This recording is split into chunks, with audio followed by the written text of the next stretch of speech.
जी विद्यार्थियों प्रणाम। ध्वनि तो निश्चित पहुंच रही होगी, बस सूचित करना है आप लोगों को। और थोड़ा सा ध्यान पूर्वक प्रश्नों का उत्तर कीजिएगा। प्रश्न कैसे बेवकूफ़ बनाते हैं आप लोगों को पता लगेगा। मेरा उद्देश्य ये है कि आप लोगों को देखो, ये कक्षाएं देना मेरे लिए सबसे सरल काम है, पर इन कक्षाओं तक आप लोगों को पहुंचाना सबसे कठिन काम है। प्रश्न कराना दुनिया का सबसे आसान काम होता है किसी भी ऑनलाइन अध्यापक के लिए। पीपीटी पर पीछे प्रश्न चलता है, आपको उत्तर देना होता है, विद्यार्थी की बुद्धि लगती है, विद्यार्थी कॉन्सेंट्रेट होता है। और एक कक्षा पढ़ाना जिसमें एक सूत्र है, सूत्र की व्याख्या है, उसके उदाहरण है, उस पर आपत्ति है, उस पर अपवाद है, वो एक अध्यापक के लिए कठिन काम होता है। विद्यार्थी को सबसे ज्यादा प्रश्न वाली कक्षा चाहिए होती है, और मैं इस प्रश्न वाली कक्षा को सबसे लास्ट में दे रहा हूं, है ना। जबकि एक प्रश्न वाली कक्षा में आपको कभी भी दे सकता था, पर फिर भी मैंने सबसे लास्ट में देना इसको इसलिए चुना क्योंकि इन प्रश्नों की समझ तक पहुंचना जो है वो विद्यार्थी एक स्तर से चलता है। मतलब बहुत बहुत परिश्रम करना पड़ता है विद्यार्थी को, तब जाकर के वो अपनी उस स्तर तक पहुंचता है। अगर आप लोगों को ये बात नहीं समझ में आई, अभी भी कठिन लगेगा, अभी आपको ये बात कम समझ में आएगी, आपको लगेगा कि समझ में आ रही है और आप समझ रहे हैं इस बात को। पर क्या है ना, जैसे इस किताब के पन्ने खुलेंगे और आपके सामने प्रश्न आएगा, जैसा कि आपकी कंप्यूटर स्क्रीन पर पेपर में आएगा, या फिर आप लोगों को ऑफलाइन पेपर होगा तो आपकी बुकलेट में प्रश्न आएगा, वैसा मस्तिष्क तक पहुंचाने के लिए आप लोगों को समय लगता है। मैंने वो समय लगाया है, आप लोगों के साथ मेहनत की है, और आप लोगों को बहुत तरीके से चीज़ें समझाते हुए मैं आगे बढ़ा हूँ। तो भाई विद्यार्थियों, अब आप लोगों को ध्यानपूर्वक प्रश्न करना है। मेरा काम हो गया, अब आपका काम है। मैं पहला प्रश्न आपकी स्क्रीन पर रख रहा हूँ, और आपको करना ये है कि प्रश्न को पढ़ना है और आंसर करना है। ठीक है, शुरू में आप लोगों की स्पीड बढ़ा देते हैं, 10-10 सेकंड के प्रश्न देते हैं, ताकि आप लोगों को ऐसा लगने लगे कि हाँ, हम सबसे बढ़िया हैं दुनिया में, हमसे बढ़िया कौन, हमें तो ये प्रश्न का उत्तर आता है। तो आप लोगों को ये प्रश्न का उत्तर पता है कि नई अकह जो है वो, अरे भाई ये रहा, इधर ये गलती नहीं है। हाँ, तो नई अकह जो है, दो जगह लिखा हुआ है, लिखा रहने दो, दोनों जगह का उत्तर ठीक है, कोई ऐसी बड़ी परेशानी वाली बात नहीं है। ये दिखा नहीं, मैंने पूरी पीपीटी चेक की, ये नहीं दिखता मुझे प्रश्न बार बार, हमेशा जहां भी आता है तो ये गलत हो जाता है। खैर चलो, कोई बात नहीं। नुल प्रत्यय होता है ना। असल में आप लोगों को अगर सिद्धि की प्रक्रिया देखोगे, ये नायकः की सिद्धि वहां भी कराई थी जब आप लोगों को नुल प्रत्यय पढ़ाया था। नुल त्रिचौ सूत्र है कृदंत प्रकरण में, नुल त्रिचौ सूत्र है, नुल और त्रिच प्रत्यय होते हैं धातुओं से, ये आप लोगों को पता है। ठीक, और फिर उसको गुण हो जाता है। नी धातु को जो है, नी प्रापण्य धातु है, फिर इसको गुण हो जाता है, गुण होकर के इसको नहीं, वृद्धि होती है। नी प्रापण्य धातु है ना, और इससे नूल होता है। हाँ, नूल प्रत्यय है, और नित प्रत्यय परे होने से जो है आदि अच को वृद्धि हो जाती है, तो वृद्धि होकर के इसको अई हो जाएगा। ठीक है, और नई होकर के वु को अक आदेश होता है, अक अक आदेश होकर के ये स्थिति बनती है। मैं आप लोगों को थोड़ा सा इधर भी लेकर के चलूंगा कि ये स्थिति बनी क्यों है। ठीक है, तो नुल त्रिचौ सूत्र से ये करके आप लोग नुल प्रत्यय करके नई अकह रूप सिद्ध करते हैं, और नायक फिर एचो ये वाया वह लगा ही देते हैं, अई को आय आदेश कर देते हैं, और बाकी यथा संख्या मनुदेश समानाम ये शब्द बन जाते हैं। हरये विष्णवे नायकः पावकः जो है पौवकः, वहां पूये पवने धातु है, नुल प्रत्यय हुआ है। विष्णु और ए होता है ना, चतुर्थी विभक्ति में जो है वो अंगे, अंगे का ए बचता है, तो विष्णवे चतुर्थी विभक्ति में रूप बनता है, हरे और ए हरये बनता है। ठीक है, चलो।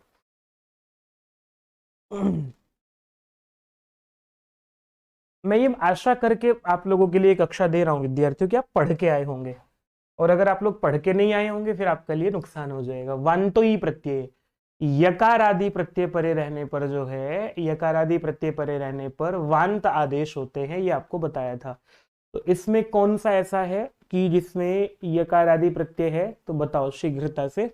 विष्णवे में तो ए था, बाद में इंगे प्रत्यय का ए बचा था। पावकह में जो है वो अक आदेश हुआ था। ठीक है, नायकह में भी अक आदेश हुआ था। तो नाव्यम रूप ऐसा है, नौ शब्द जो है, नौ कहते हैं नौका को, और उससे यत प्रत्यय करते हैं। तो नाव्यम जो है, नावातारियम, जिसको आप नौका से पार कर सकते हैं, वो नाव्यम शब्द बन जाता है। ठीक है, वंत ही प्रत्यय से फिर आप लोगों को ये शब्द बन जाता है। यकार आदि प्रत्यय परे रहने पर औत औतो अव आव एतौस्तः, अव और आव आदेश हो जाते हैं। गो यत है ना, गव्यम, गोर विकारः, गाय का जो विकार होता है वो गव्यम बनता है। नावातारियम नाव्यम, नाव के द्वारा, नाव के द्वारा जिसको आप तर सकते हैं वो नाव्यम रूप बनता है। अध्व परिमाणी से छोड़ दो, अभी आगे चलने दो। चलो इसका प्रश्न का उत्तर करो आप लोग। जो है यत प्रत्यय है और उससे जो है वो यत प्रत्यय से फिर आप लोग नाव्य रूप बन जाता है, और नाव्य रूप बन करके फिर अमादेश करके अतोम बन जाता है। ठीक है, ठंड करा दी भाई विद्यार्थियों, है ना। और दिल्ली में बड़ी समस्या पोल्यूशन की है।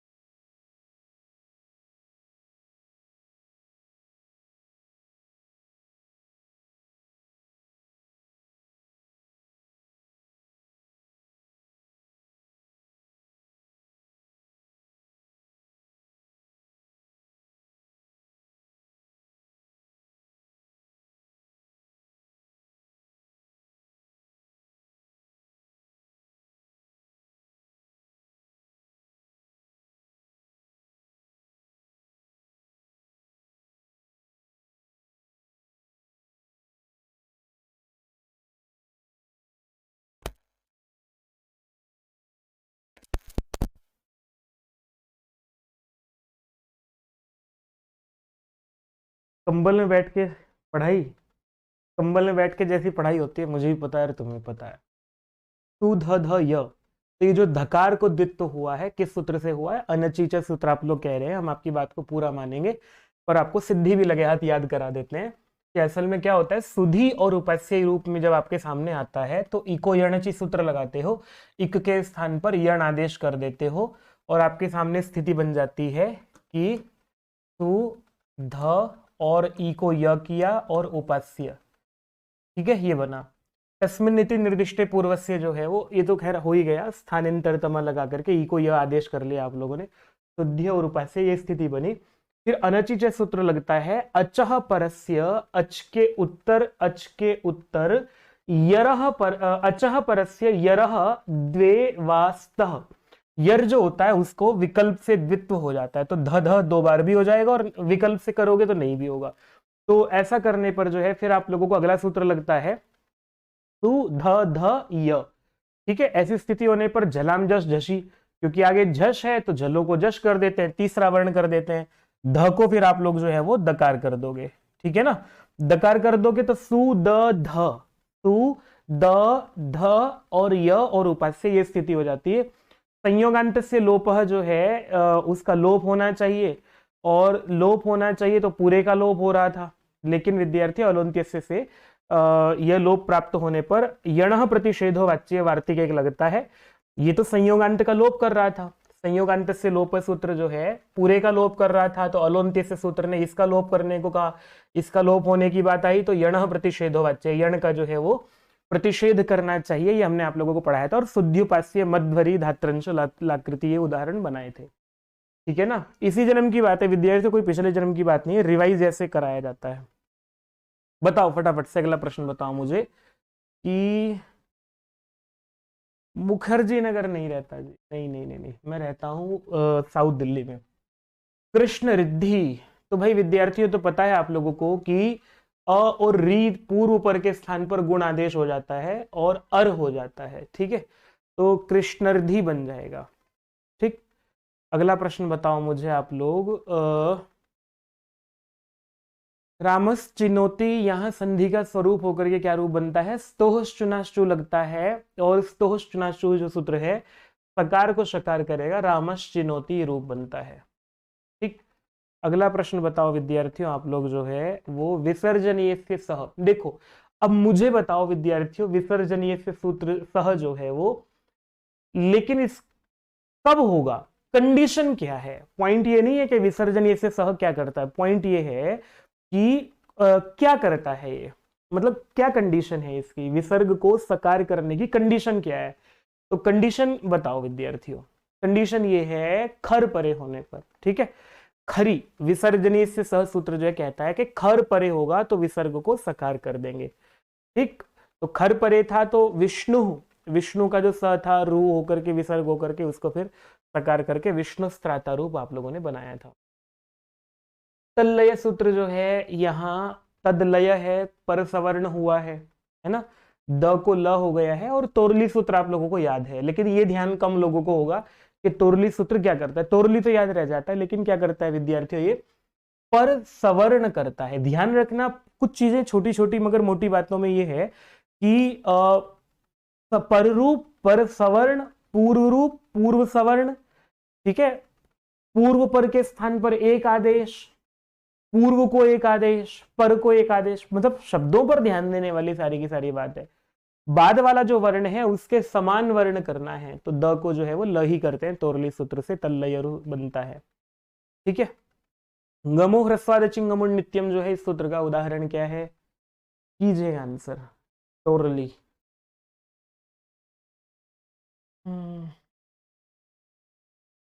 चलो जी, तोरली वालों करो आंसर। गमो ह्रस्वाद चिंगमुण नित्यम इस सूत्र का उदाहरण क्या है, गम, गमः। ह्रस्व के उत्तर अगर गम दिख रहा है तो उसको फिर आप लोग गमुट का आगम कर देते हैं, अच्छी स्वर परे होने पर। तो भाई विद्यार्थियों आप लोगों को दिख रहा है षट संतः, तो ये अलग सूत्र है। सुगण षष्ठ, संशंभु, तन्नच्युतः, ये विद्यार्थियों आपको उदाहरण दिख रहा है यहाँ पे। पतंजलि भी बताना आज एक बार, तो हो सकता है पीपीटी में हो, है पीपीटी में वैसे। तन्नच्युतः कैसे बनेगा, तन अच्युत, वैसे तो ये सत था, सत अच्युत, फिर आप लोगों ने उसको जो है वो नहीं सन अच्युत ही था, हाँ।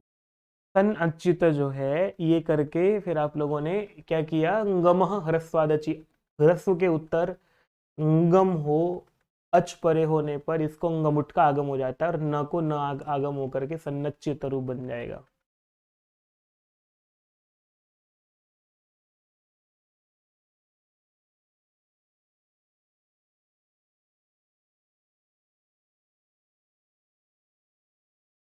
अगर आप लोग इस कक्षा से और ज्यादा लाभ लेना चाहते हो विद्यार्थियों, तो एक काम और कर लेना, ये पीडीएफ लगा दूंगा मैं आपके साथ।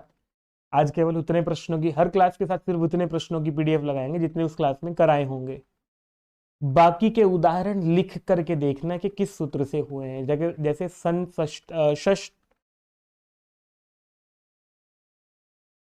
षट संता जो है इसको किस सूत्र से हुआ है, मनस ईशा जो है, यहाँ पर आप लोगों को टी भाग का हम लोग क्या करते हैं, टी भाग को परिरूप कर देते हैं। सकंध्वादिशु परिरूपम वाच्यम से टी भाग को परिरूप करेंगे और अचोन्त्यादि टी, अचा मध्य यो अंत्य अच, तो यहाँ जो अच है, एक अच अ ये रहा, एक अच अ ये रहा, जो अंतिम अच है वो अंतिम अच जिसके आदि में है वो पूरा का पूरा टी होगा, पूरा हो गया है अस। वैसे पेपर बनाने वाले को यहाँ एक ऑप्शन आ की जगह अ देना चाहिए था, फिर विद्यार्थी कंफ्यूज होता कि केवल अ है या अस है, तो इसी में पता लग जाता, ठीक है। पूरे समुदाय की टी संज्ञा होती है, ये अंतिम अच जिसके आदि में होगा। और अगर लास्ट में कुछ भी नहीं है, मान लिया मना शब्द दे दूं मैं, मना में टी भाग केवल अ हो जाएगा, क्योंकि इसके लास्ट में कुछ है ही नहीं। और अगर कोई और होता तो फिर वो हो जाता व्यंजन वाला, ठीक है, अचोन्त्यादि टी। यहाँ सूत्र आता है विद्यार्थियों, वार्तिक आता है शकंध्वादिशु परिरूपम वाच्यम, शकंधु आदि गण में पढ़े गए जो शब्द हैं उनको परिरूप कहना चाहिए। शकंध्वादिशु परिरूपम वाच्यम, इससे जो है परिरूप करना है, ठीक। तो करोगे, और किसको परिरूप करोगे, शकंध्वादिशु गणम शब्द में पढ़े गए जो परिरूप शब्द हैं उनमें परिरूप करना चाहिए। किसको करना चाहिए, कह रहे हैं कि तच्च टे है। यहां एक बात आती है, लिखा हुआ है हम लिख देते हैं, तच्च टे है, और वो जो परिरूप करोगे वो टी भाग को करोगे। टी किसे कहते हैं, चौंत्यादि टी आप लोगों को बता दिया है। तो इस शकंध्वादिशु में जो है शकंधु शब्द बनाते हैं, शक और अंधु। शक जो है वो किसी स्थान का नाम है, तो वहां का जैसे कर्क रेखा जहां से गुजरती है, मकर रेखा जहां से गुजरती है, तो वो स्थान विशेष को आप लोग जो कहते हैं, वहां का एक विशेष कुआं, उस कुएं का कोई विशेष महत्व होगा तो वो बड़ा प्रसिद्ध शब्द होगा। शकंधु शब्द है, अंधु मैंने कुआं, तो शक स्थान का जो अंधु है, तो यहां पर ये अपवाद है किसका, दीर्घ संधि का अपवाद है। सवर्ण दीर्घ हो रहा था लेकिन सवर्ण दीर्घ नहीं किया, पररूप आदेश किया। पररूप आदेश किया विद्यार्थियों, तो अ जो है इसके जैसा हो जाएगा, मतलब जाकर के इसी में मिल जाएगा, तो शकंदु हो जाएगा। ठीक है, करकंदु भी ऐसे ही बन जाएगा। तो टी क्या है, यहाँ पर टी को पकड़ना है और उसमें मिला देना है जाकर के, तो टी है, अ को इसमें मिला दो आगे जाकर के। कुलटा, कुला नटती इति कुलटा, जो कुलों में घूमती रहती है कोई स्त्री जो है, वेश्या, उसके लिए शब्द है। तो कुल, कुल में जो अकार है वो इसमें जाकर के मिल जाएगा, नहीं तो कुलाटा बन रहा था। ठीक है ना। सीमंतः, केशा मध्य उपस्थिता रेशा, केशों के बीच की जो लाइन होती है मांग, ये तो भाई सीमंतः, सीमन शब्द है, सीमन शब्द है मांग के लिए, और उसका अंत भाग मतलब ये वाला बॉर्डर लाइन। तो सीमंतः, तो अन जो है, अन को अ में मिला दो तो सीम और अंतः सीमंतः रूप बन जाएगा। ठीक है, सीमंतः केश वेश। फिर आप लोगों को आता है मनीषा, मन की, मनीषा बुद्धि को कहते हैं, मन की गति। मन की गति जो है बुद्धि से होती है, तो बुद्धि के लिए तो मनस शब्द जो है वो उसके अस को, जो आप लोगों को अभी प्रश्न पूछा हुआ है, पररूप कर देना है। पररूप कर दोगे तो मनीषा शब्द बन जाएगा। हलीशा शब्द बन जाता है, हल और ईशा, अकार को इसमें करेंगे तो हलीशा बन जाएगा। ठीक है, लांगलीशा, लांगलीशा में क्या है, लांगल शब्द है और ईशा करेंगे, अकार को परिरूप करेंगे तो लांगलीशा। हलीशा और लांगल, हल और लांगल शब्द जो है दोनों हल के लिए प्रयोग होते हैं, लांगलीशा। पतंजलि, पतत अंजलि, देखो विद्यार्थियों, पतत अंजलि, पतत पतलरी गतौ धातु है, उससे आप लोग जो है वो क्षत्रिय प्रत्यय करते हैं तो पतत बनता है। तो पतत मैंने कोई चीज हाथ से गिर रही है, अंजलि से गिरती हुई कोई चीज है, गिरती हुई अंजलि, ऐसे कुछ आप लोग जो है जैसे हाथ में चावल के दाने लिए या खील ली और इसको ऐसे छोड़ रहे हैं, तो ऐसे गिराते हैं। ठीक है, तो यहां आप लोगों को पतत और अंजलि ये स्थिति हुई है। पतत में जो अत है उसकी टी संज्ञा हो गई है, उसको ही पररूप कर दो, तो क्या हो गया, इधर से पत बचा। ठीक है, अत को पररूप कर ही दिया। ठीक है, तो अ ही हो गया, तो पतंजलि ये रूप बन गया है। ठीक है, सारंग, साराणी अंगानी यस्य सह सारंग, पोटिड, जिसके अंग जो है चितकबरा सा कोई भी चीज होगी उसके लिए सारंग शब्द करेंगे। सारंग जिस पक्षी का नाम है आप लोग देख लेना, या फिर मोर को भी सारंग कहते हैं, सांप को भी सारंग कहते हैं। तो ऐसा कोई भी शब्द जिसके शरीर पर स्पोर्ट्स हैं, वो है, धब्बे हैं, तो उसे कहते हैं। तो सार में जो अ है वो कर लो आगे, नहीं तो सारांग बन रहा था। ठीक, ये हो गया। मारतंड भी शब्द ऐसे ही बनता है। ठीक है, मारत और अंड करके इसको मारतंड बन जाएगा। पतंजलि, इसका संधि विच्छेद अभी आप लोगों को पढ़ाई दिया है, पतत और अंजलि। ये सीमंतः पढ़ाई दिया आप लोगों को कि यहाँ पर क्या हुआ है, पररूप हुआ है, ये बात ध्यान देने वाली थी, और तो कुछ ऐसा है ही नहीं है।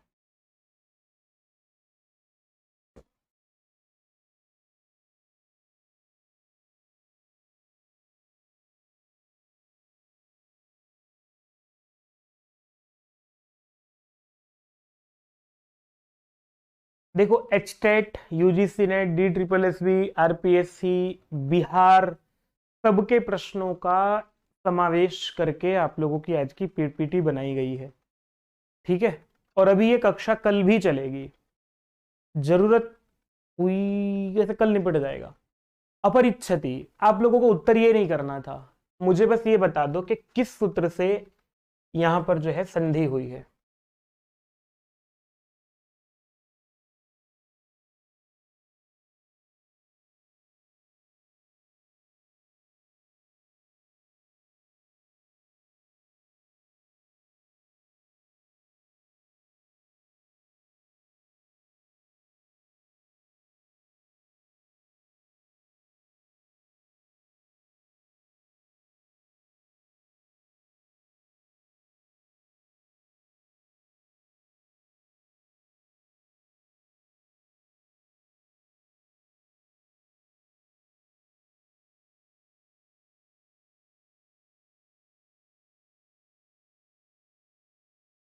अपरिच्छति अपरिच्छति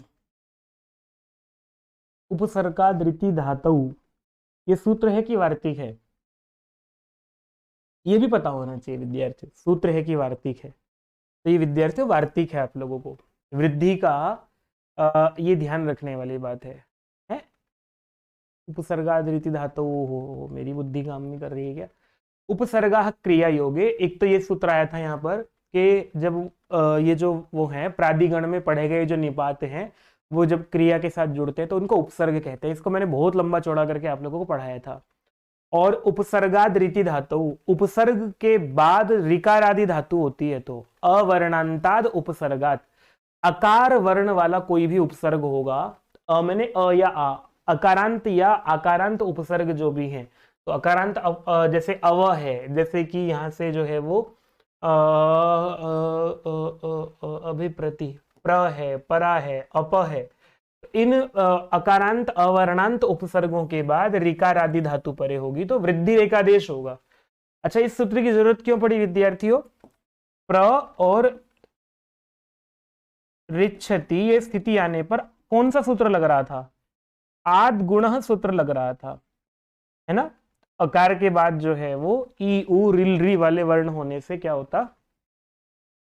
हाँ, सूत्र है ये। तो यहां जो है वो गुण एकादेश हो रहा था, तो गुण होकर के प्रच्छति बन जाता, प्रच्छति, है ना? प्रच्छति बन जाता, तो प्रार्थति बनाना था, उसके लिए ये सूत्र बनाना पड़ा कि उपसर्ग हो और अकारांत उपसर्ग हो तो उससे परे फिर कोई भी ऋकार आदि धातु परे होती है तो वृद्धि करनी है, प्रार्थति बनाना है। ये कंडीशन केवल उपसर्ग के लिए ही है, उपसर्गादृति धातु, ये जो वृद्धि करने का काम है, और अकारांत उपसर्ग है तभी होगा। ये ध्यान देने वाली बात थी। गवामृतम,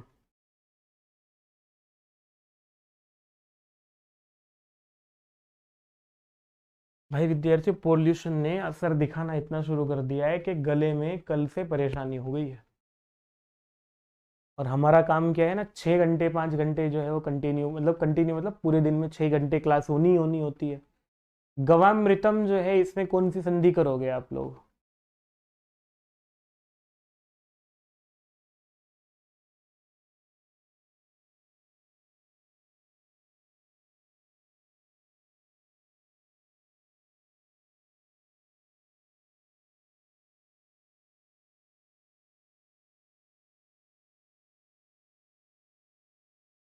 अवंग आदेश करेंगे, अवंग स्फोटाइनस से, है ना, उस उनके मत में।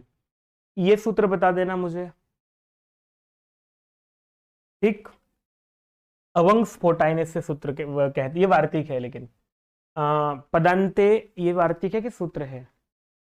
सूत्र है भाई विद्यार्थियों। तो अवंग आदेश हो जाता है स्फोटायन आचार्य, ये भी ठीक है, मेरे भी चीजें गड़बड़ हो रही है। इसका मतलब पदांत में एंगंतस्य गो हो, जो पदांत हो, और गो हो, एंगंत हो। एंगंत मैंने ए या ओ, गो शब्द के बाद जो है वो ए या ओ हो तो उसको अवंग आदेश हो जाता है। यहां ना 3 संधि होती है, गो अमृतम या गो अग्रम में जो है 3 संधि होंगी, तो उसको फिर अवंग आदेश करते। नहीं तो क्या हो रहा था, ओ को अव आदेश हो रहा था, है ना? अव आदेश होकर के गवमृतम बन जाता। ये गवमृतम बन जाता। अगर ये गवमृतम, अगर ये एचो या वायावा लगाते तो गवमृतम बन जाता, लेकिन इन्होंने कहा कि नहीं, अवंग आदेश होगा। अवंग आदेश करने का मतलब क्या था विद्यार्थियों? अवंग आदेश करने का मतलब ये था कि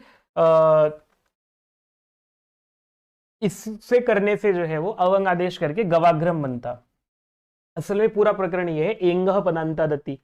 क्या कह रहा था? पदांताद एंगो अति परे पूर्व रूपम एकादेश स्यात्।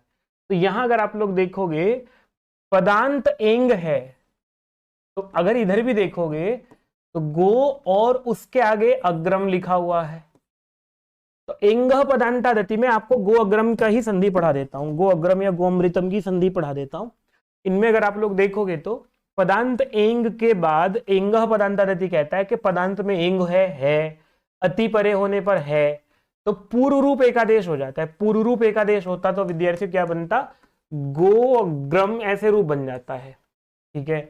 सर्वत्र विभाषा गोह एक सूत्र है, ये कहते हैं कि लोक में भी और वेद में भी, सर्वत्र का मतलब लोक में भी और वेद में भी जो है गोह अतिवा प्रकृति भाव, ये प्रकृति भाव करता है सर्वत्र विभाषा गो, विकल्प से करता है।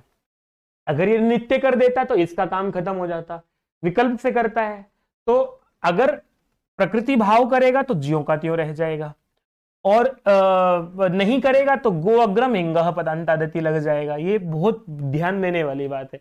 अवंग स्फोट आने से कह रहा है कि अवंग आदेश कर दो, अवंग आदेश कर दो तो गो अग्रम, गोग्रम और गवाग्रम तीनों रूप बना दिए हैं यहां से, ठीक है। और इंद्रेच सूत्र क्या कहता है, ये सूत्र कहता है कि गोहो अवंग स्याद इंद्रे, गो को भी अवंग आदेश, गो में ओ को अवंग आदेश हो जाता है इंद्र परे रहने पर, तो गवेंद्र, गवेंद्र नहीं तो क्या होता, गो और इंद्र अच परे होने पर क्या होता, ओ को अव आदेश हो जाता, अव एचो ये वायाव से अच आदेश करोगे तो ग अव और इंद्र, तो गविंद्र रूप बन जाता, गविंद्र रूप बन जाता। अब गविंद्र नहीं बनाना था, गवेंद्र बनाना था। अवंग आदेश होने से जो है वो हलंत नहीं होगा, यहाँ पर हलंत नहीं होगा तो अ और ई को गुण होकर के गवेंद्र बन जाएगा। कोई ऐसा व्यक्ति है जिसको समझ में ना आया हूं?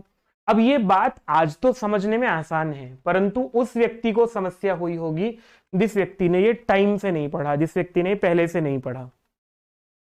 मुझे एक बार कमेंट करके बताओ, ये हमेशा उलझाता है ये वाला प्रकरण, सर्वत्र विभाषा गोहो अवंग स्फोटाइनस्य इंद्रेच। ईमानदारी से मुझे बताओ किसको ये चीजें बिल्कुल ठीक से याद थी और क्यों किसको जो है ये चीज बिल्कुल ध्यान से एकदम उतर चुकी थी, कमेंट करके बताओ।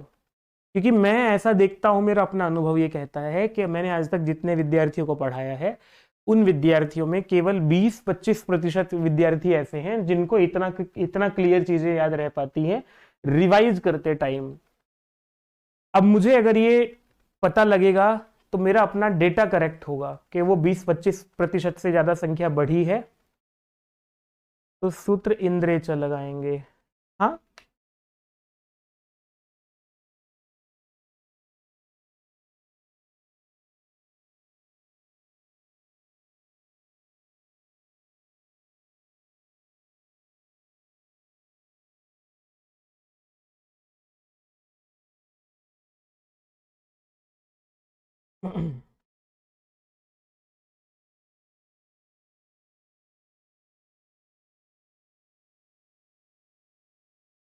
प्रियंका जी कह रही है बार बार याद थी, तब बार बार याद करते हैं तब रिवाइज, बार बार रिवाइज करते हैं तब याद रहती है। बिल्कुल सही तरीका यही है। वनेपि दोषाः प्रभवन्ति रागिणाम, रागियों को वन में भी दोष होने लगते हैं। जिसे आसक्ति होती है वो वन में भी जाके शांत नहीं रहता, वहां भी उसको दोष होने लगते हैं। वनेपि, होमवर्क दे दूं आप लोगों को, ढूंढ के बताना पंक्ति कहाँ है, सभी ग्रुप्स में मैसेज करना ये पंक्ति कहाँ है। तो आपको दिख ही रहा है वने अपि और पूर्व रूप एकादेश हो गया है। हमेशा क्या ध्यान रखना है विद्यार्थी, देखो बहुत आसान सी बात है, अगर आप लोग संधि का विग्रह करोगे वने और अपि ये स्थिति है, ये जो अ है ना, अ जो है बड़ा भोला है, और ए जो देखो वे पे लिख दिया, और ए जो है ना ये डॉन की तरह काम करता है, ये इसका अपहरण कर ही लेगा। तो ये बेचारा अ को मजबूरी है, अगर अ इधर है तो इधर जाकर के मिल जाएगा, पूर्व रूप हो जाएगा, और अ इधर है, ए या ओ जो है नहीं, अगर अ इधर है और ए या फिर ओ इधर है तो वो जो है पररूप हो जाएगा, ठीक है। एंगी पररूपम, पूर्व रूप क्या हो जाएगा, एंगः पदांतादति। आसान सा प्रश्न पूछा है विद्यार्थी मैंने।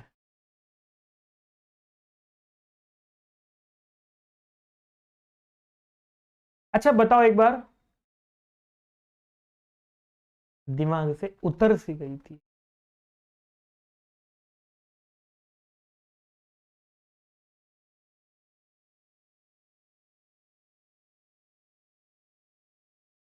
याचना जी आपका प्रश्न समझ में नहीं आया। अल्पश्य कालः, अल्पश्य कालः,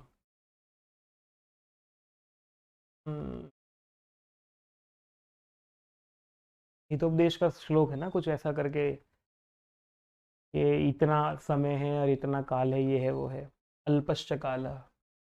तो भाई विद्यार्थियों इसमें क्या हुआ है, यहाँ पे शुक्त हुआ है, बच्चों वाला प्रश्न है। चलो मुझे ना यहाँ किस सूत्र से या वार्तिक से संधि हुई है, प्रश्न ये है। इसका उत्तर यहां से नहीं चाहिए मुझे। यार ये पेन जो है ना, बुद्धि तो मेरी कहती है कि मैं ठीक काम कर रहा हूँ, हाथ मेरा कहता है कि ये पेन छोड़ दे तू। अब मैं पेन छोड़ दूंगा तो करूंगा क्या? मुझे घास छीलना भी नहीं आता।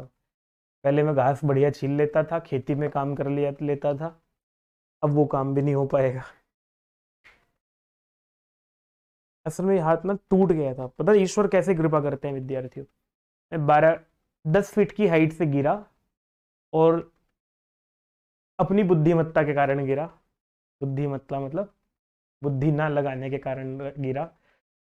मैं एक उस पे चढ़ा हुआ था, सीमेंट की चादर जो है, वजन है ही, भाई का विवाह था और मुझे लगा सफाई कर देता हूँ। और गांव में है पशुओं के ऊपर जो वो है टीन शेड, उस पे चढ़ा, सीमेंट की चादर पे चढ़ा। चढ़ करके पहले तो मेरा वो कच्ची हो गई थी, इस पे वो पड़ी थी, बहुत सारी लकड़ी पड़ी हुई थी, तो पानी के कारण वो कच्ची हो गई थी। अब मैं उस पे नीचे को हल्का सा मेरा पैर निकला, ईश्वर ने संकेत दिया कि वापस चला जा। पर ईश्वर का संकेत नहीं माना, मैंने सोचा बुद्धि लगाता हूँ, जहां जहां लकड़ी होगी वहां वहां पैर रखूंगा, और सावधानी हटनी ही थी। और मैं नीचे गिरा, लेकिन ईश्वर ने फिर कैसे बचाया मुझे? ईश्वर ने संकेत दिया, मैंने नहीं माना। नहीं माना तो मैं नीचे गिरा, और जहां मैं गिरा तो वो फावड़ा रखा हुआ था और उल्टा रखा हुआ था। और एक तो मतलब मैं ऐसे गिरा विद्यार्थियों, यहाँ ईश्वर का मैं धन्यवाद कैसे बताऊं आप लोगों को, कि अगर मैं यहां से नीचे गिर रहा हूं तो यहाँ जो इसमें बीच में सपोर्ट देने वाला खंबा था, वो उसका कोना मेरी तरफ था। ठीक है, कोना था, तो कोने में यहां से सिर लगता या जो भी लगता पूरा छिलता हुआ जाता नीचे। यहां पड़ा हुआ था फावड़ा, ऐसे करके ऊपर मुंह करके।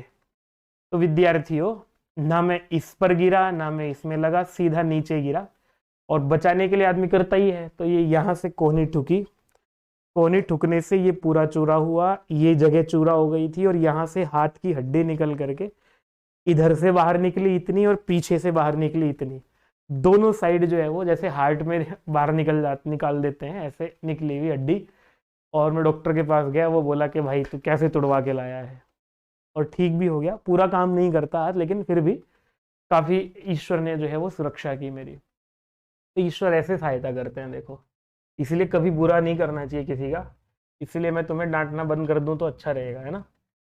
दंतोष्ठ विद्यार्थियों, मैंने आप लोगों को, अरे वाह, आंसर आ गया मेरा जो अभिष्ट था।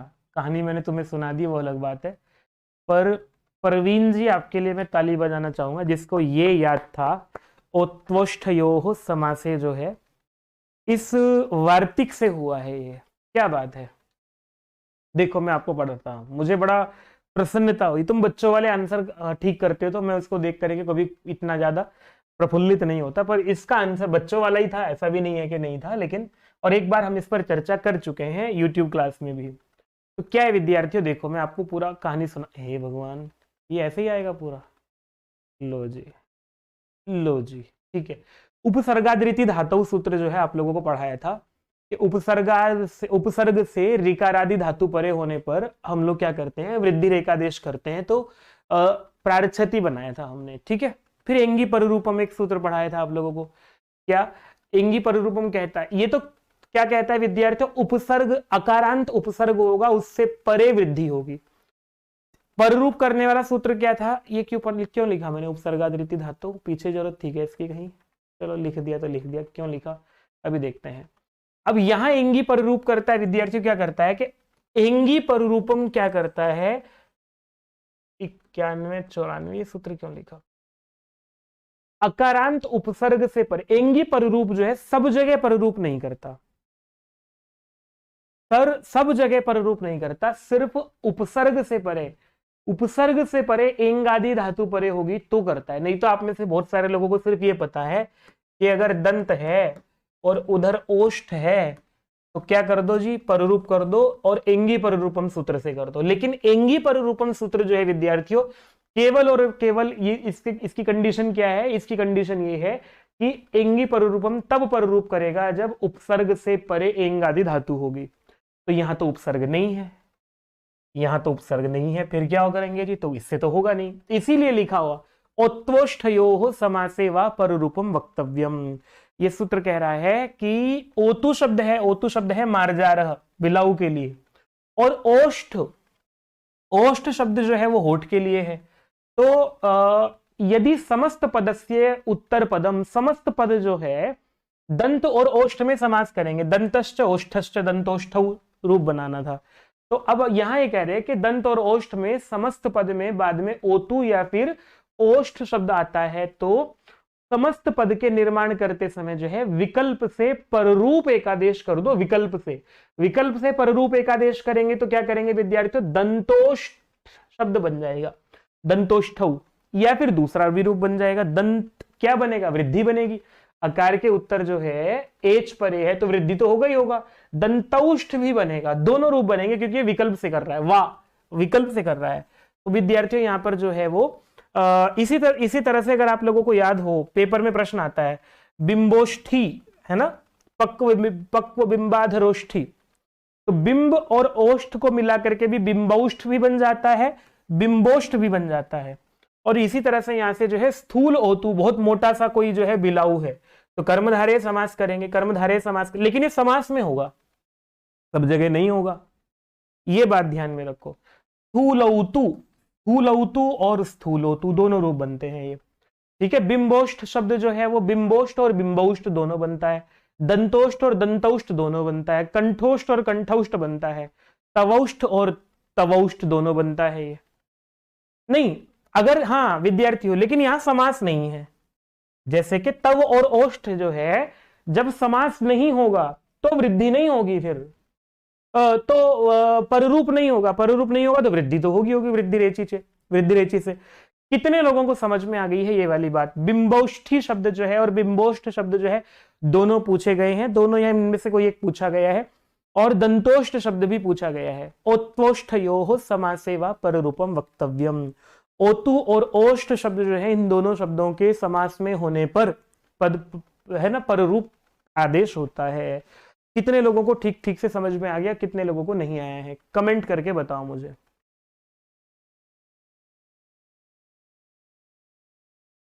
बड़ा आसान है यूट्यूब का मास्टर बनना वैसे, और अध्यापक बनना कठिन काम है।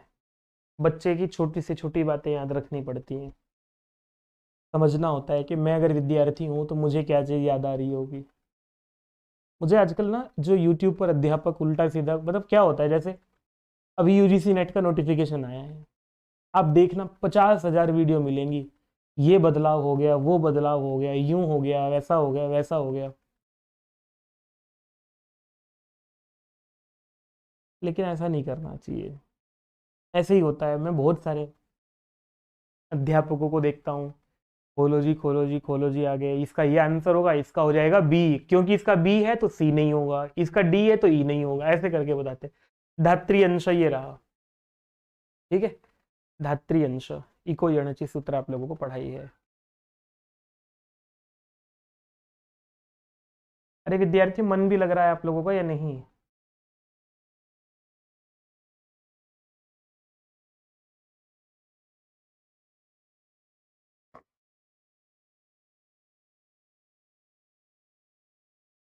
अब देखो, ईदुदे द्विवचनम प्रगृह्यम, ईत, ऊत, एत, ये जिसके अंत में होंगे और द्विवचन होगा। हरि ही हरि हर है, पहली बात तो दीर्घ इकार नहीं है, दीर्घ उकार नहीं है। अच्छा, पता है विद्यार्थियों, वो एक बहुत बड़ी गड़बड़ ये भी करते हैं विद्यार्थी, इन्हें ये भी नहीं पता होता कि ये जो है रू, ये ह्रस्व है, और ये जो है ये दीर्घ है। तो ये दीर्घ और ह्रस्व को अलग अलग लिखना सब लोग ध्यान नहीं रखते हैं। ये गंगा लिखा होगा ऐसे करके, विष्णु विष्णु विष्णवः, तो ये विद्यार्थी दीर्घ उकारांत है, तो इसलिए प्रगृह्य संजय हो जाएगा। पढ़ा दूं? लो पढ़ा देते हैं विद्यार्थियों, ऐसे थोड़ी, जब तुम्हें बुलाया है यहाँ। सूत्र है प्लुत प्रगृह्य अच नित्यम। ये प्रकृति भाव करता है। कब? अच परे होने पर, ये अच परे होने पर प्रकृति भाव होते हैं। कौन कौन? एक तो प्लुत और प्रगृह्य संज्ञक। तो जैसे कि आगच्छ कृष्ण, आगच्छ कृष्ण अत्र गौश्चरति। अब अगर संधि कर दोगे तो विद्यार्थियों बात बनेगी नहीं। मतलब पाणिनि ने अपनी मर्जी से घर बैठ करके विद्यार्थियों को परेशान करने के लिए सूत्र नहीं बनाए। इतना उपकार किया पाणिनि ने हम पर, ऋषियों ने। बस मतलब मैं इतना श्रद्धा भाव मेरे मन में आता है एक एक ऋषि के प्रति, एक एक आचार्य के प्रति, कि कितना उपकार उन्होंने हम पर किया है। तो अगर आप लोग बोलोगे आजा कृष्ण, यहां गाय चर रही है, और अगर आप लोग जो है वो प्लुत करोगे तो संधि का अवसर ही नहीं बचेगा, इसलिए प्रकृति भाव करना था। आगच्छ कृष्ण, नहीं तो आप लोग कृष्णात्र कर दोगे तो आगच्छ कृष्णात्र, फिर गलत हो जाएगा आपका, यहाँ ये दीर्घ हो जाएगा, और दीर्घ प्लुत करने से जो है आपका वाक्य का अर्थ खराब हो जाएगा। इसीलिए यहाँ पर प्रकृति भाव करना था। प्लुत परे, प्लुत जो होता है और प्रगृह्य संज्ञक जो होता है। प्रगृह्य संज्ञक करने वाला सूत्र है इदुदे द्विवचनम प्रगृह्यम। जो दीर्घ ईकारांत, पेपर में यहां से प्रश्न आता है, यूजीसी नेट वालों का बेवकूफ बन जाता है। कोई पेपर ऐसा नहीं जिसने यहां से प्रश्न ना पूछा हो। तो दीर्घ ईकारांत ईत, ऊत, एत, तीन हैं। तो ईत जो है वो दीर्घ ये हुआ, ऊत ये हुआ, और एत जो है गंगा, गंगे, गंगा, लेकिन केवल द्विवचन में। जब द्विवचन में नहीं होंगे तो प्रगृह्य नहीं होंगे। पहला सूत्र ये हुआ। अदसो मात, अमी ईशा, दुनिया भर के पेपर में पूछा गया है अमी ईशा। एक्सट्रेट ने ऐसा पूछा जब बच्चों का प्रश्न गलत कराना था, खूब बच्चों ने गलत किया है। अस्मात् परौ ईद उदौ प्रगृह्यौस्तः।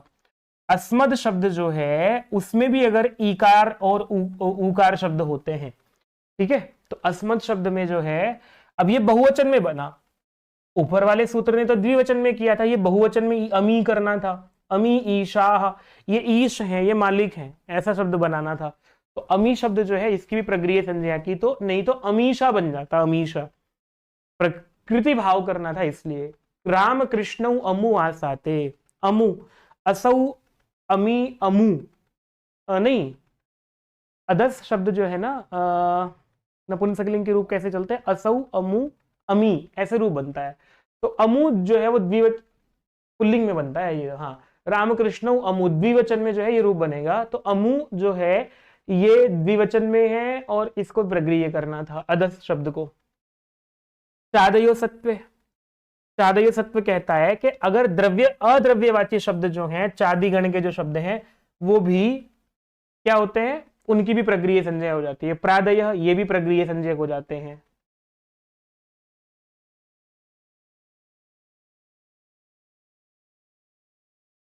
नहीं, इनकी तो निपात प्रगृह्य संज्ञक थोड़ी है, ये तो निपात संज्ञा कर रहा है। निपात संज्ञा करने के लिए दो सूत्र बताए आप लोगों को कि चादयो सत्व और प्रादय, इन चादिगण में पढ़े गए शब्द, प्रादिगण में पढ़े गए शब्द जो है ये निपात होते हैं। ये तो मैंने आप लोगों को पढ़ाया था, इनकी निपात संज्ञा हो जाती है। तो अब आगे सूत्र था, इसके लिए सूत्र लिखने पड़े। निपात एक अच अनांग, ये सूत्र क्या कह रहा है? आंग को छोड़ करके जो एकाच निपात होते हैं, है ना, जैसे कि आप लोगों को आंग को छोड़ करके एकाच, जैसे ई इंद्र, उ उमेश, ये भी तो विद्यार्थी प्रगृह्य संज्ञक हो जाएंगे। तो जो निपात हैं, ऐसे निपात जो एक अच वाले हैं, तो एक अच वाला निपात हो गया है। आंग भी एक अच वाला है, लेकिन आंग को छोड़ करके एक अच वाले जितने भी निपात हैं, उनको भी हम लोग जो है विद्यार्थियों, उनको भी प्रगृह्य संज्ञा कर देते हैं उनकी। तो इदुद्विवचनम प्रगृह्यम अदसोमात, शे सूत्र था, एक निपात एका जनांग है। फिर ओत है, ओदंतो निपात, जो ओदंत निपात जो होता है, अहो, ईशाह, तो ये भी वो होता है, इसकी भी प्रगृह्य संज्ञा हो जाएगी। प्रगृह्य संज्ञा होने से क्या करना है? प्रगृह्य संज्ञा करनी क्यों है? क्योंकि प्रकृति भाव करना है, इसलिए प्लुत प्रगृह्य अचि नित्यम। संबुद्धौ शाकल्य से तावनार्षे, संबुद्धि निमित्त जो ओकार होता है वो भी प्रगृह्य संज्ञक होता है। संबुद्धि, संबुद्धि मैंने एक वचनम संबुद्धि, एक वचन में जब आप लोग संबोधन करते हैं ये, तो विष्णु इति, ठीक है। तो यहां से प्रकृति भाव करना था, और जब प्रकृति भाव करोगे, लेकिन ये विकल्प से करता है, यहां पर ये ओकार जो है प्रगृह्य विकल्प से होता है। जब विकल्प से ओकार प्रगृह्य संज्ञक हो जाएगा तो प्लुत प्रगृह्याचि नित्यम से ये रह जाएगा। जब नहीं होगा तो ओ को अव आदेश करके लोप शाकल्य से जो है वो लोप कर दोगे, य व का। तो विष्णु इति भी बन जाएगा, और नहीं करोगे तो विष्णविति भी बन जाएगा। कितने लोगों को समझ में नहीं आया, कितने लोगों को समझ में आया, मुझे कमेंट भी कर दो, और अगले आंसर का, अगले प्रश्न का आंसर भी करो। उनको मैंने मतलब ये पढ़ाते टाइम भी आप लोगों को इतने ही विस्तार से पढ़ाया था, और यहाँ प्रश्न आ गया है तो फिर वो पूरा प्रकरण आप लोगों को याद कराया है। वृद्धि रेचि सूत्र करोगे तो उप इंद्र गुण हुआ है, पहले दिख रहा है। देव ऐश्वर्यम, देव ऐश्वर्यम, ये वृद्धि है। गंगा उदकम में गुण हुआ है, जन एकता गुण हुआ है। तो सीधी सी बात है, ये तो गुण ही है उदाहरण, तो देव ऐश्वर्यम बन जाएगा ये। ठीक है, वृद्धि राधिच, ये क्या करता है विद्यार्थियों, ये संज्ञा करता है और ये संधि करता है। देवैश्वर्यम, गंगौघ, कृष्ण उत्कंठ्यम, कृष्णैकत्वम, ये गुण का अपवाद है विद्यार्थियों। और मैं आप लोगों को ये पढ़ा नहीं रहा हूं अभी। एत्य दत्युत्सु अक्षादुहिन्याम उपसंख्यानम प्रादुर्डोड्य शेषु और रीते च तृतीय समास से आप लोग जा करके थोड़ा सा बुद्धि खुद भी लगाना है।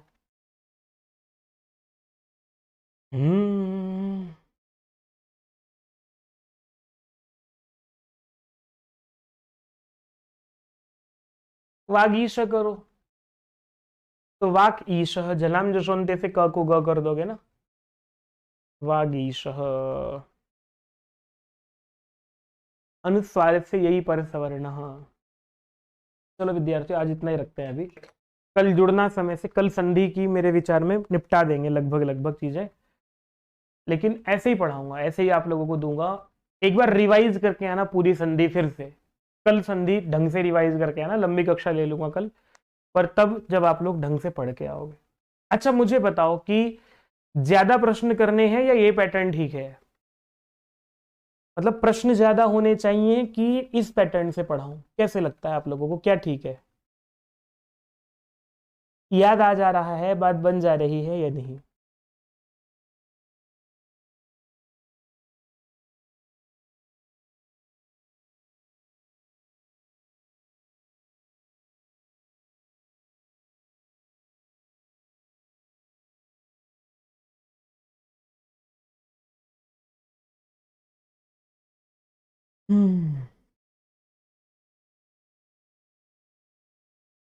इन 10-15 दिनों में छुट्टी मत करना विद्यार्थियों।